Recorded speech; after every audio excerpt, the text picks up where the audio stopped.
Hey everyone, so today we have author Bhawana Kumari, and finally, after a long wait, we are able to do this session with her, and I'm really thankful for ma'am connecting over here with us. And you've recently written your book, I think. It's called Aim High, Unleash the Potential of Effective Learning, right? Right, So before we right. begin discussing about the book and diving into the details, how about we know a little bit about you, your personality, what do you do, and anything, your hobbies and all that. First of all, I'm really grateful to you for having me here. It's a matter of immense pride to be featured on your platform, right? And if I have to talk about myself, I am Bhavna, as you know. I have over 2 decades of experience in the world of learning and development. I'm really passionate about empowering people so that they can enhance their knowledge and skills. And then these are all based on the cutting edge principles of neuroscience and cognitive psychology. Right. So I have been into this field, as I said. So I'm really passionate that how can we think about effective learning strategies which can actually empower our people so that they can gain competencies and skills and knowledge, right? So I would say what sets me apart as an author of Aim High, Unleash the Potential of Effective Learning is my profound belief, I would say, in the transformative power of attitude and emotions in the learning journey. See, attitude and emotion is something which is very less pronounced in our life. We don't think we only think actually that cognition is important. Maybe emotion and attitude that is not very important during the learning journey. Whereas these play very important role, both the components which I've told now, attitude and emotions. Right. So this book, if you see, it is not just a compilation of strategies. It is actually a testament of my years of research, hands-on experience, and a genuine desire to empower every reader with the tools to master the art of learning. So this is a concise, I would say, a way of meeting the author Bhavna. It's great to hear, and it's quite an insightful explanation also. So, how about your journey to becoming a writer? Because obviously it was Uh, years of experience in the making. So, how did the professional Bhavna become the author Bhavna? Uh, Thank you so much for asking me this question. I would say my journey actually began from my struggle during my school days, right? Okay. Uh, yes, because when I was reading, I was actually cramming those concepts and knowledge. But then when We I was all do writing my exam, that. sorry, Manka, we all do that. Cramming and we all everything. do that. Yes, yes, Completely, yes, yes. completely agree. What we do actually, we start cramming all the concepts and everything 2 days or 5 days before the exam, Hmm. right? And when we start writing, we may not be able to reproduce everything whatever we have crammed. So cramming is not the right way, which I have also put. Later, I realized there is a science of learning, and there are research-backed learning strategies which can actually empower our learners so that they can maximize the learning potential. So I would say my journey to become an author began with a deep desire to share the knowledge and insights which I've gained over years, I would say. Over years of research and experimentation, I wanted to create a comprehensive guide which would help our readers.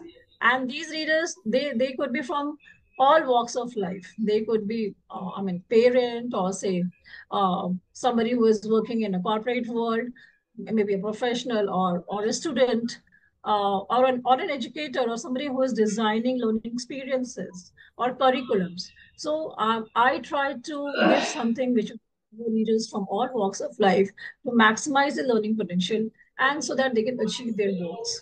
So over the years, I have dedicated myself to researching, writing, refining my ideas, and culminating this in the publication of the book Aim High.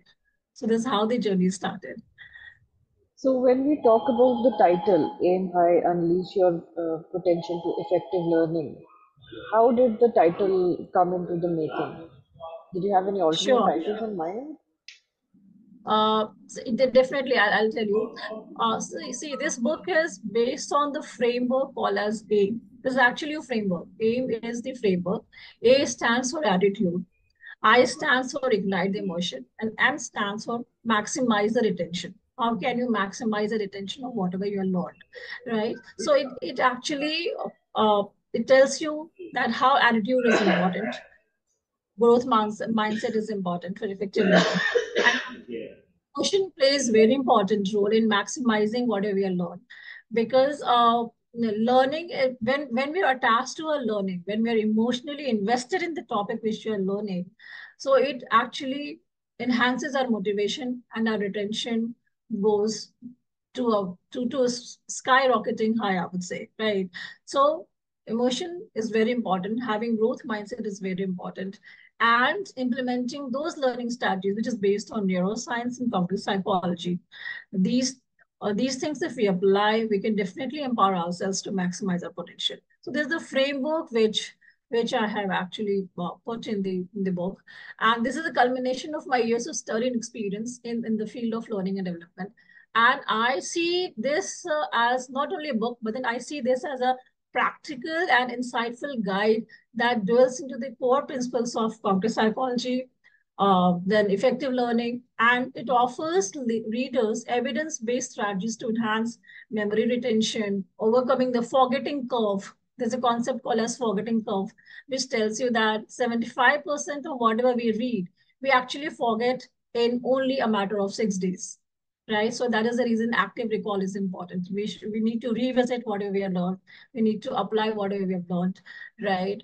And cultivate a positive mindset for enduring success. So drawing the insights from, as I said, from research-based principles, it offers very useful and practical strategies and techniques to our readers so that they can achieve their goals and excel in their personal and professional lives. So this applies to both, right? So this is how the book is all about. So, by when you were writing the book, technology has also, evolved tremendously in this time, and because of 2020 and all that, the reliance on online learning and all that has, changed a lot. And to quite an Yes, extent, even AI is teaching people a lot of things. Like, we can talk to right. Siri or Alexa, and then we can get our answers. So, how do you see these electronic devices or artificial intelligence devices influencing learning, and will it be in a good way, a constructive or healthy way, or I mean, how do you see it as a insightful professional in this field? See, I see the evolution of especially generative AI when starting from November 2022, I would say, right? Generative AI, if I have to talk about this, this has played very important role in our lives, and this has touched everyone in some way or the other. And if we don't know, or if we don't apply, if we don't use this technology, we will become dinosaurs, right? So we don't want to become dinosaurs. We want to survive and thrive. So this and the fear that this is going to replace me, no, this is not going to replace me or anyone else. This is going to augment our task. This is going to help you to become better version of you, right? So I see technology as something which is helping me, which is supporting me, augmenting me in my health, in my profession. For example, if I'm a learning and if I'm into the domain of learning and development, there, if I have to design a curriculum for someone, right, I can use AI, generative AI, as thought partner. It can give me a lot of thoughts to ponder on. I can brainstorm. I mean, it could be anything. If what kind of lessons I want to put, or what kind of activities I want to do for our learners, what kind of learning strategy should I be using. So I see technology as my friend and somebody who is helping me, as I said, as a guide, as a coach, as a mentor, and who's augmenting whatever I'm doing. So we should take it as a friend, not as a threat. And is there any particular age group that you target by this book? I mean, the ones who will find more relevance to the content that has been covered in this, or is it for everyone? No, this I have not targeted any particular group. See, this book is intended for a broad range of audience of learners, including students, right? Including educators, including professionals who want to learn skills every day. For example, if I want to learn, for example, generative AI today, right? I'm a professional, I want to learn generative AI. So this book is going to help you that how you can enhance your skill. What are the ways through which you can empower yourself on those skill set, right? So it is not targeted to a particular age group or a particular set of audience, but then this applies to all. As I said, it could be learner from any walk of life. Be it somebody who's designing the learning, somebody who is facilitating, or a teacher, or educator, professional, lifelong learner, somebody who want to enhance his skill, knowledge, competencies in any area. So this is going to be a guide which will show you the way that how you can maximize your learning potential and how you can achieve success. So whether you're struggling to retain information, I would say, or looking forward to develop new skills, or simply you're curious about the science of learning, right? So Aim High has something to offer. It caters to individuals who are eager to maximize their learning potential, I would say, and who is willing to succeed in this increasingly competitive world. So it's a very handy book, 169 pages, right? A lot of tips and tools and techniques, and all are backed up by scientifically proven theories, which you will see in the book. So this is going to empower you in all walks of life. So as you said that the book is, a combination, not exactly a combination, but more of an scientific theory-based book. So how Right. much of it was a product of your research, and how much of it was a product of, your observation or your own field experience? How would you, put them together? I would say that this is a culmination of my years of study. My struggle myself, I was saying during my school days, during my professional life also, which I mentioned in my book, you will see. Right. So my writing has been shaped by my experience as both a learner and a facilitator, or a teacher, or a content developer. Right. I've seen firsthand the impact that effective learning strategies can have on learner success, right?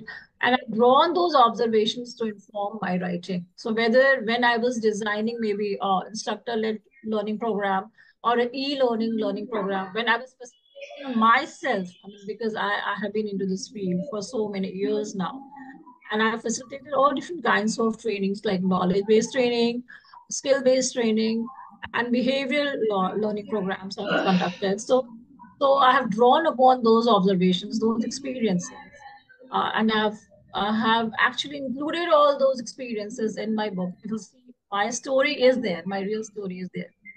Additionally, I would say my own struggles and triumphs as a learner have provided valuable insights, and all these things I've incorporated into the. So, but then every student, not particularly any school or college going student, but any kind of age group, whatever age a person is learning, so they have their own Yes, learning experiences, they have their own, aptitude and true. IQ levels, and everything is unique for every learner. So, would you Oh, say that the strategies of effective learning can also differ from every learner? see, it depends that what you are learning. It depends on what actually you're learning, but the learning strategy will not differ. The science of learning will not differ. For example, I'll quickly tell you the fascinating research of neuroscience is neuroplasticity. So, what is neuroplasticity in plain simple words? Neuroplasticity is actually adaptability of our brain to change in response to the environment, right? So whenever we experience something new, our brain is changing. Heart is changing because there are millions and millions of neurons in our brain. And whenever we learn something, whenever we experience something new, one neuron gets connected to another. Whether you are learning something which is related to AI, whether you are learning something which is related to communication skills, or say negotiation skills, or leadership development, or you are learning some new concepts in math or science, okay?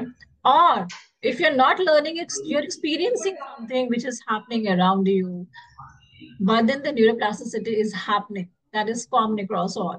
So the learning strategy or the science of learning does not change basis the age or the domain in which you are into. The science of learning remains the same, the learning strategy, the effective learning strategy, which makes an impact on our journey or our learning process, that remains throughout, irrespective of your domain, irrespective of your profession, irrespective of. And by the way, we can learn throughout our life. Earlier, it was believed that when we cross 60, we have less, capability to learn. But then now, the neurosciences prove the fact that we can learn at any age, That is true. right? So it remains the same, is what I'm trying to say.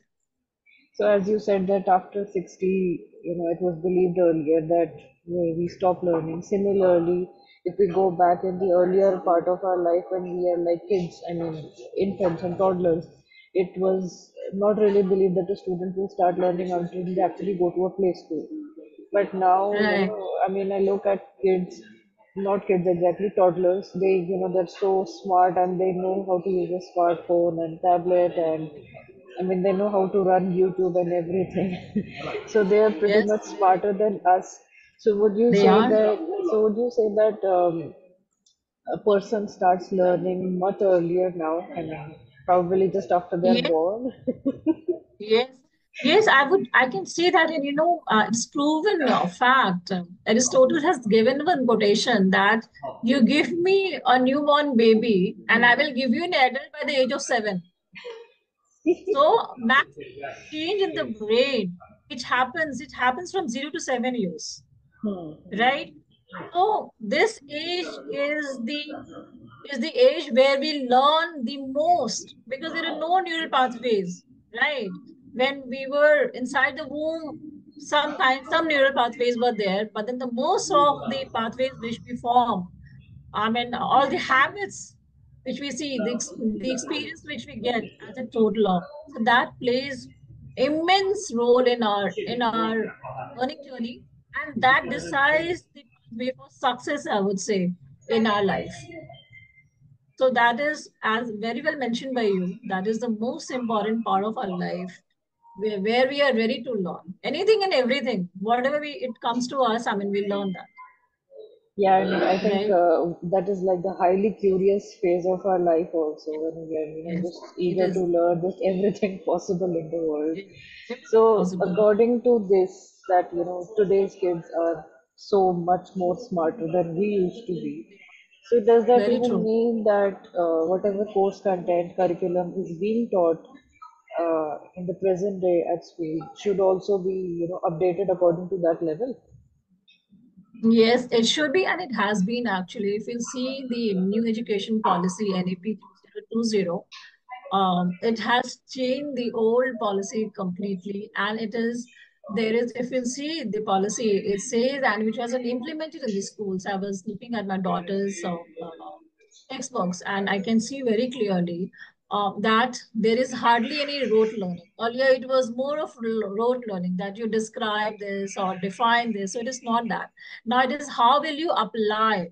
For example, she's in class 4, and I was going through math textbooks, and it was more about they have the concept of money and all. Then I saw the activity which she had to do was define a budget for your home or for Hmm. yourself, how much you will spend on your chocolate or on your stationery or on your books, and how much you're going to get from your parents at the pocket money, and how much you're going to save, right? So this is something which is very application based. Yes, So yes. I'm sure government has also taken the insights from neuroscience, from the latest research which we have in education, and they've implemented this in NEB 2020 policy. And earlier it was 10 plus 2, the framework was. Now it is not even 10 plus 2, right? And the case, they'll start going from the age of 3 itself to school, and there they will only go and only play, but then they're learning that, right? So it is, the world is changing, I'm sure, and our government is changing, we are changing, and if we, as I said, if we don't change, we will become dinosaur. So we That's also true. need to evolve to the time. So, but then there is right? another side of this coin where, there are parents who say, "Ki, okay, our kids are way too much burdened and they have a lot to do." So, would you agree with them, or would you say, "Ki, okay, if they're loaded and they have lots of work to do, it's good for them?" Um, I will not say that if there is too much of homework and if they're loaded, that is good. But then yes, we need to see a balance that what kind of work has been given. If it is more about experiencing and observing, right? And if it is not about which I'm assuming because NEP has been implemented, so if it is not about rote learning, right? So it is good for the students if it is more about reflecting on thoughts and then you're summarizing. That is your learning. But there has to be balance, definitely. That I completely agree. That how much they're studying in this school and how much they're reflecting back on those learnings and taking those key learnings from the reflections, from the observations which they have made. So there has to be balance. So that I agree. It should not give a cognitive load on the students because if it is too much of cognitive load on the students, maybe they will not be able to absorb the information. I have mentioned this in my book also. So for that space, reading is very important. I mean, you can read at a regular interval. Try to absorb those informations at a regular interval. Don't try to cram everything in one go. So that is not effective. It does not go in our long-term memory. So we need to have a balance, I would say, in the school work and at the home what they're absorbing. So, if you were to define in very simple words, how would you explain effective learning? Okay. For me, in plain simple words, what is effective learning? Whatever I have learned, right? If I'm able to apply this in my life, or if I'm able to teach this to someone else, if that retains with me, that is effective, Okay. right? And if taking the title, I mean, I did not know that AIM was standing for an acronym. I actually thought the aim high, okay, there is a good, good Uh, target to which we should aim. So if we say right. like that, ki we have to aim high. So would there be any Uh, defining mark of that? Ki, okay, this is the level to which we can aim, and at that level we will have effective learning. Or, it's just, as you said earlier, it's just a lifelong journey and a never-ending process. um, I see. My idea is, I mean, this is meant for all those who is a lifelong learner. So this is a lifelong journey Hmm. definitely. And this, I mean, aim high, unleash the potential effective learning is actually encapsulates the essence of the book, which, as I said, it is about attitudes, having a growth mindset, and igniting the emotions. So relating emotions with learning, we feel, therefore we learn. This is very important point which I mentioned in my book and highlighted also. Right. So setting ambitious goal, striving for excellence in learning. So it is actually and I've given the call to action also for readers to aim high in their pursuits and to approach the learning journey with determination and purpose. So this is something which is meant for lifelong learning, in summary. Okay. So even for me, even this short session had a lot of learning. Even I learned a few new things which I was not aware of. And I wish you all the best for the book. And I'm sure it is available on Amazon, right? Yeah, it is available on Amazon, Flipkart, Great. and on the website of Astita Profession. And Great. Akhila, thank you so much Yeah. for asking me those insightful questions. Maybe even I had not thought of certain things, right? As an So interview, I'm it's just the curiosity that, okay, what went, how it happened, and all that. So even I was wondering what are the other good questions that I can ask you. So yeah, it was a great session and great talking to you. And I hope that someday you will be writing more and we can again connect and have an amazing session just like this one. So I'm also looking forward to it. And it was indeed a real pleasure connecting with you, I'm answering glad. to your questions, learning from you as well, right? Thank you. Because Thank learning you. is a continuous process. We all Yes. learn from each other. We all I are completely learning. Yeah. Thank you so much. And with that, we thank have you. come to the end of the session. So if you are Mhm. interested in buying the book, it is available on Amazon, and I will be, I think, mentioning it somewhere in the at the beginning or the end of the video also. So with Sure. that, Million I thanks. will, yeah.